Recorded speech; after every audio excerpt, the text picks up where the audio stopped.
Hello बच्चों, आपका स्वागत है हमारे चैनल स्टडी विद प्रेम में। और आज के इस वीडियो में हम कक्षा 7 विज्ञान के चैप्टर नंबर 6 जिसका नाम है जीवों में श्वसन, और इस वीडियो में इसके सारे क्वेश्चन और आंसर को देखने वाले हैं। उम्मीद है आप इस वीडियो को लास्ट तक जरूर देखिएगा। तो चलिए हम लोग क्वेश्चन नंबर 1 को स्टार्ट करते हैं। तो यहाँ पर क्वेश्चन नंबर 1 क्या है, हमारा एक नियम है कि पहले हम लोग क्या करते हैं, क्वेश्चन को पढ़ते हैं। ठीक है, तो पहले क्वेश्चन को पढ़िए आप लोग। कोई धावक दौड़ समाप्त होने पर सामान्य से तेजी से अधिक गहरी सांसें क्यों लेता है। मतलब कोई धावक अर्थात कोई दौड़ने वाला व्यक्ति सामान्य से अधिक तेजी से सांस क्यों लेता है, इसका हम लोग उत्तर देखेंगे। तो मैंने कैसे लिखा है आपको भी एकदम इसी तरह लिखना है। ठीक है, तो आंसर में लिखिएगा, जब धावक दौड़ में भाग लेता है तो उसके शरीर को अधिक ऊर्जा की आवश्यकता होती है। अधिक ऊर्जा के लिए हमारी कोशिकाओं में अधिक ऑक्सीजन की आवश्यकता होती है। अतिरिक्त ऊर्जा प्राप्त करने के लिए धावक तेजी से सांस लेता है। ऑक्सीजन की अधिक मात्रा भोजन के टूटने की गति को तेज करता है और अधिक ऊर्जा प्रदान करता है। तो समझिए बात को ध्यान से, जब धावक तेज दौड़ने का प्रयास करता है ना, तो उसके लिए जो है उसे अधिक ऊर्जा की आवश्यकता होती है। और अधिक ऊर्जा के लिए हमारी कोशिकाओं को जो है अधिक ऑक्सीजन की आवश्यकता होती है। और जब शरीर में अधिक ऑक्सीजन का प्राप्ति होगा ना, तब जो है भोजन जो है जल्दी से टूटेगा और उसे जल्दी ऊर्जा प्राप्त होगा, और जिससे जो है वो लोग जल्दी सांस लेना शुरू करते हैं। ठीक है, तो क्वेश्चन नंबर 1 क्लियर हो गया है, समझ चुके हैं। चलिए प्रश्न संख्या 2 है, वायवीय और अवायवीय श्वसनों के बीच समानताएं और अंतर बताइए। तो वायवीय श्वसन के बीच हमें समानताएं और अंतर को बताना है। तो इसमें क्या समानता है, पहला समानता इसमें है 2 नंबर के उत्तर में। देखिए समानता क्या है, तो दोनों श्वसन में भोजन से ऊर्जा प्राप्त की जाती है। मतलब ये जो दोनों श्वसन के प्रकार है ना, वायवीय और अवायवीय, इन दोनों से जो है भोजन से ऊर्जा की प्राप्ति होती है। और अंतर क्या है, कार्बन डाइऑक्साइड और पानी वायवीय श्वसन के अंतिम उत्पाद हैं। तो वायवीय श्वसन के अंतिम उत्पाद क्या है, तो कार्बन डाइऑक्साइड और पानी, जबकि अल्कोहल और कार्बन डाइऑक्साइड अवायवीय श्वसन के अंतिम उत्पाद हैं।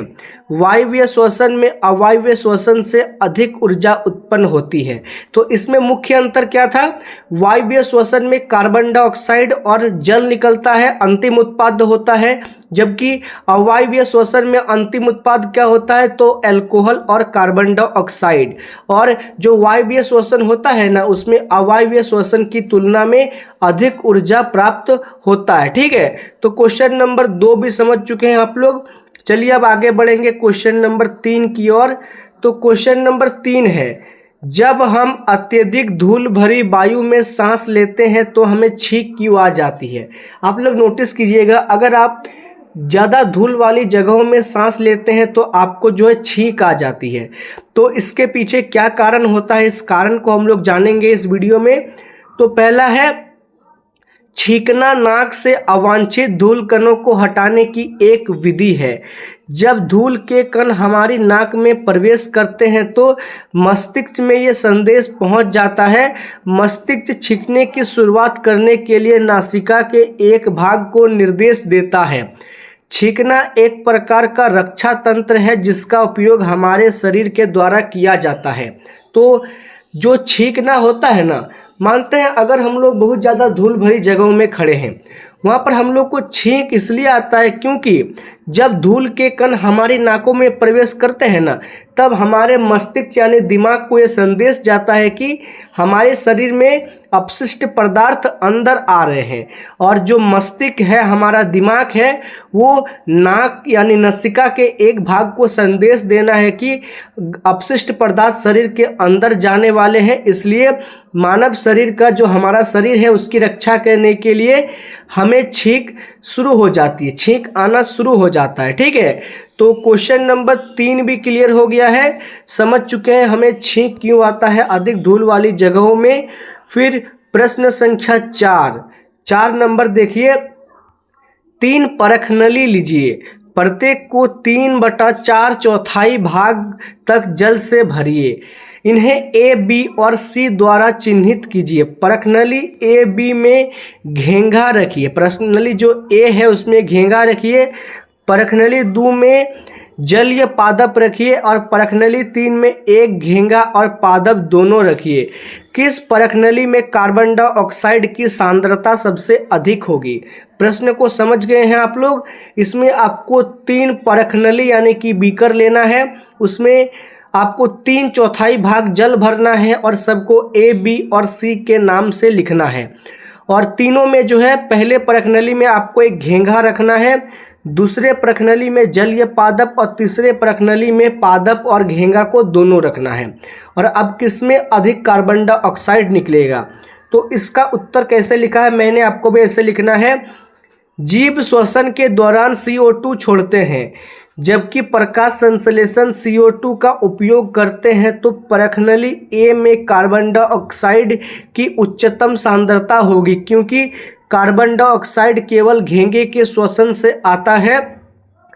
परखनली बी और सी में कार्बन डाइऑक्साइड का कुछ हिस्सा प्रकाश संश्लेषण के लिए उपयोग किया जाता है, इसलिए कार्बन डाइऑक्साइड सांद्रता कम होगा। समझ चुके हैं कि जो परखनली ए है ना उसमें घेंगा है, और घेंगा क्या है? घेंगा एक जीव है और जीव में जो है श्वसन के दौरान CO2 निकलता है, इसलिए परखनली ए में जो है कार्बन डाइऑक्साइड की सांद्रता सबसे अधिक होगा। जबकि बी और सी में जलीय जीव है जो कार्बन डाइऑक्साइड को ग्रहण कर लेते हैं, इसलिए उसमें कार्बन डाइऑक्साइड की सांद्रता सबसे कम होगा। ठीक है, बहुत ही अच्छी तरीक़ा से मैंने आपको समझा दिया है, उम्मीद करता हूँ। फिर क्वेश्चन नंबर 4 क्लियर हो गया बच्चों। अब आगे बढ़ेंगे हम लोग क्वेश्चन नंबर 5 की ओर। तो क्वेश्चन नंबर 5 है सही पर टिक लगाएं। जो सही होगा उस पर टिक लगाना है। ठीक है, तो क्वेश्चन देखिए क्या है। तो पहला क्वेश्चन क्या है? तिलचट्टा। पहला तिलचट्टा के बारे में है, फिर उसके बाद ऐसा ही कर करके आपका कितना प्रश्न है, तो बहुत सारे प्रश्न है। चलिए हम लोग प्रश्न संख्या 5 के कौन नंबर को देखेंगे। तो कौन नंबर में है? तिलचट्टे के क्या है? तिलचट्टे के शरीर में वायु प्रवेश करती है। जो तिलचट्टा का शरीर होता है ना उसमें वायु कहाँ से प्रवेश करती है? तो इसमें वायु प्रवेश करती है कहाँ से? तो श्वास रंध्रों द्वारा। जो श्वास रंध्र होते हैं ना उनके द्वारा तिलचट्टे के शरीर में वायु प्रवेश करता है, अर्थात इसका पॉइंट नंबर 3 राइट आंसर हो जाएगा। ठीक है, फिर उसके बाद ख नंबर क्वेश्चन क्या है? अत्यधिक व्यायाम करने से हमारी टांगों में जिस पदार्थ का संचयन के कारण ऐंठन होता है उसे क्या कहते हैं?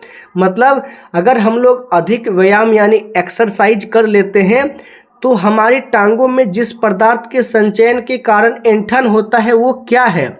तो उस पदार्थ का नाम है लैक्टिक अम्ल। क्या नाम है? जब लैक्टिक अम्ल का संचयन होता है तो शरीर में दर्द होना शुरू हो जाता है। ठीक है, ख नंबर क्लियर है। बी नंबर इसका सही उत्तर हो जाएगा।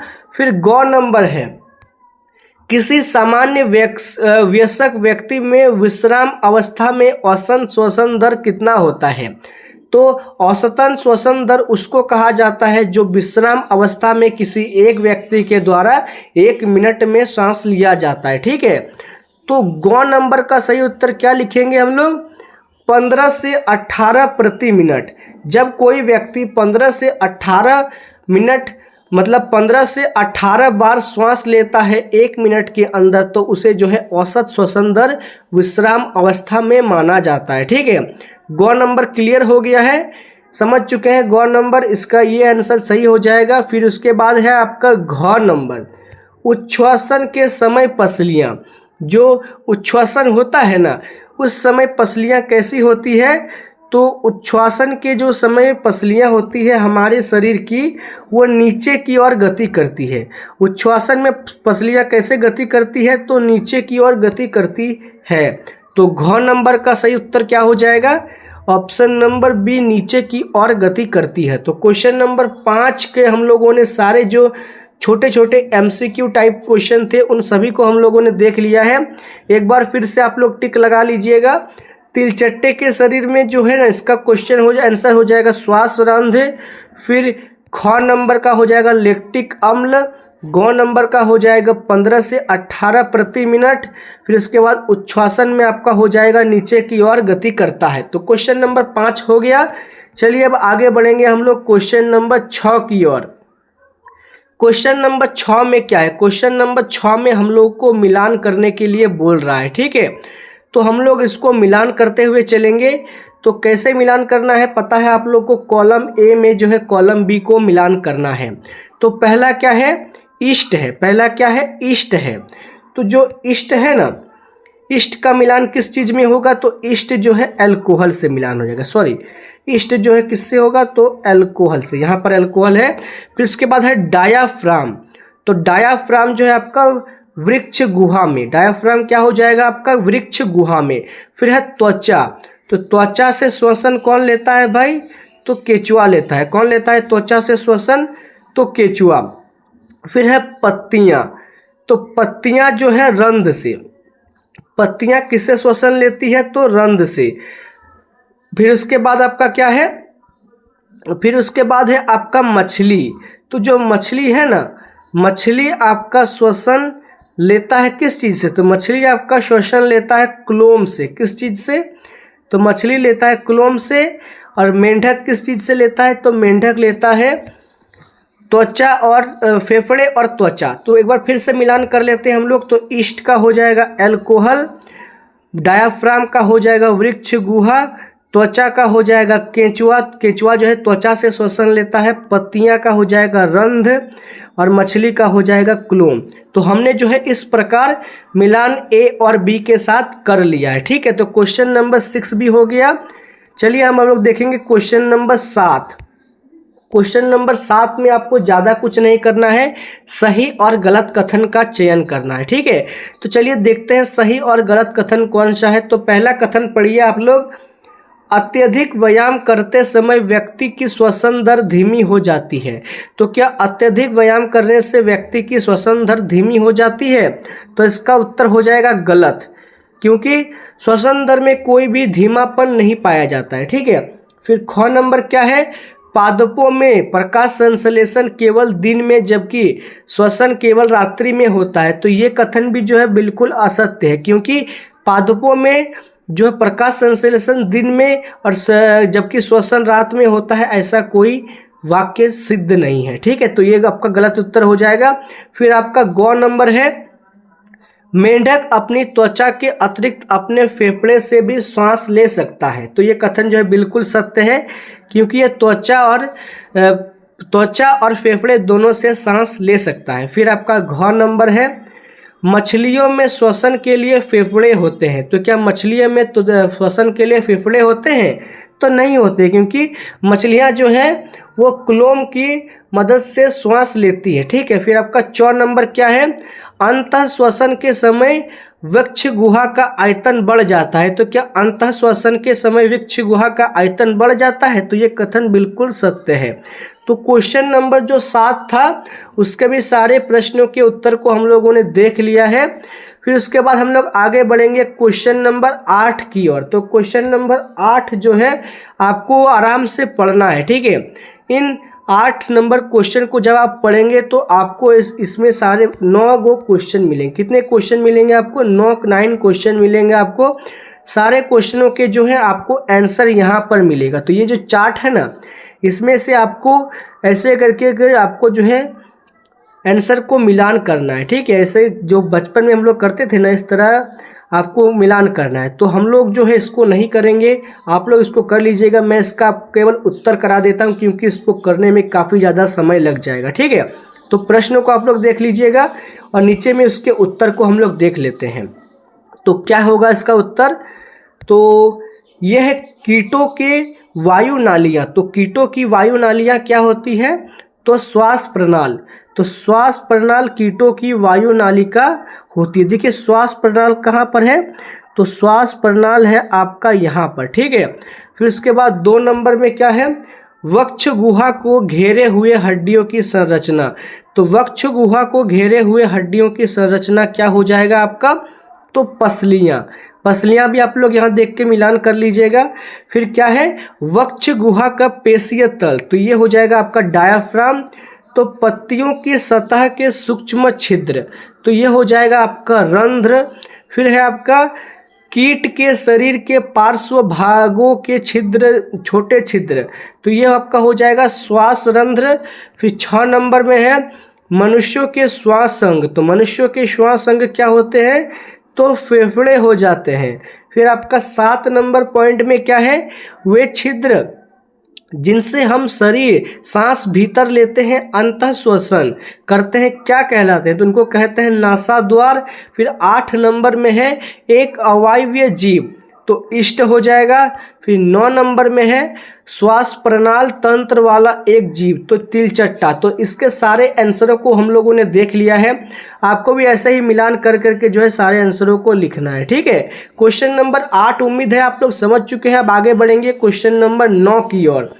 क्वेश्चन नंबर 9 है पर्वतारोही अपने साथ ऑक्सीजन के सिलेंडर क्यों ले जाते हैं। तो आपने बहुत जगह सुना होगा, सुना हो कि नहीं सुने हो, कि जब कोई पहाड़ में चढ़ता है, विशेषकर माउंट एवरेस्ट में, तो सभी लोगों को जो है अपने साथ ऑक्सीजन सिलेंडर ले जाना होता है, क्योंकि वहाँ पर ऑक्सीजन बहुत कम होता है और ऑक्सीजन कम होगा तो वो लोग सांस लेने में दिक्कत होगा, इसलिए सिलेंडर ले जाते हैं। तो देखिए यहाँ पर क्या है, 5 किलोमीटर से अधिक ऊंचाई पर वायु नहीं होती है। फिर उसके बाद ख नंबर है जब वहाँ उपलब्ध वायु की मात्रा भूतल पर उपलब्ध मात्रा से कम होती है। ग नंबर में है वहाँ वायु का ताप भूतल के ताप से अधिक होता है। घ नंबर है पर्वत पर वायुदाब भूतल की अपेक्षा अधिक होता है। तो इन चारों पॉइंटों में एक पॉइंट सही होगा और वो पॉइंट है ख नंबर। ख नंबर क्या है, वहाँ उपलब्ध वायु की मात्रा भूतल की उपलब्ध मात्रा से कम होती है, ठीक है, इसलिए वो लोग साथ में ऑक्सीजन सिलेंडर को ले जाते हैं। तो प्रश्न संख्या 9 भी आप लोगों को समझ में आ गया होगा और हमने जो है इस चैप्टर के सारे इंपॉर्टेंट क्वेश्चन जो आपके एग्जाम के लिए इंपॉर्टेंट थे उनको देख लिया है। अगर आपको वीडियो पसंद आए तो आप इस वीडियो को लाइक कीजिए, हमारे चैनल को सब्सक्राइब कीजिए, इस वीडियो को अपने दोस्तों के साथ शेयर करें। मिलते हैं आपके साथ किसी नेक्स्ट वीडियो में, तब तक जय हिंद जय भारत।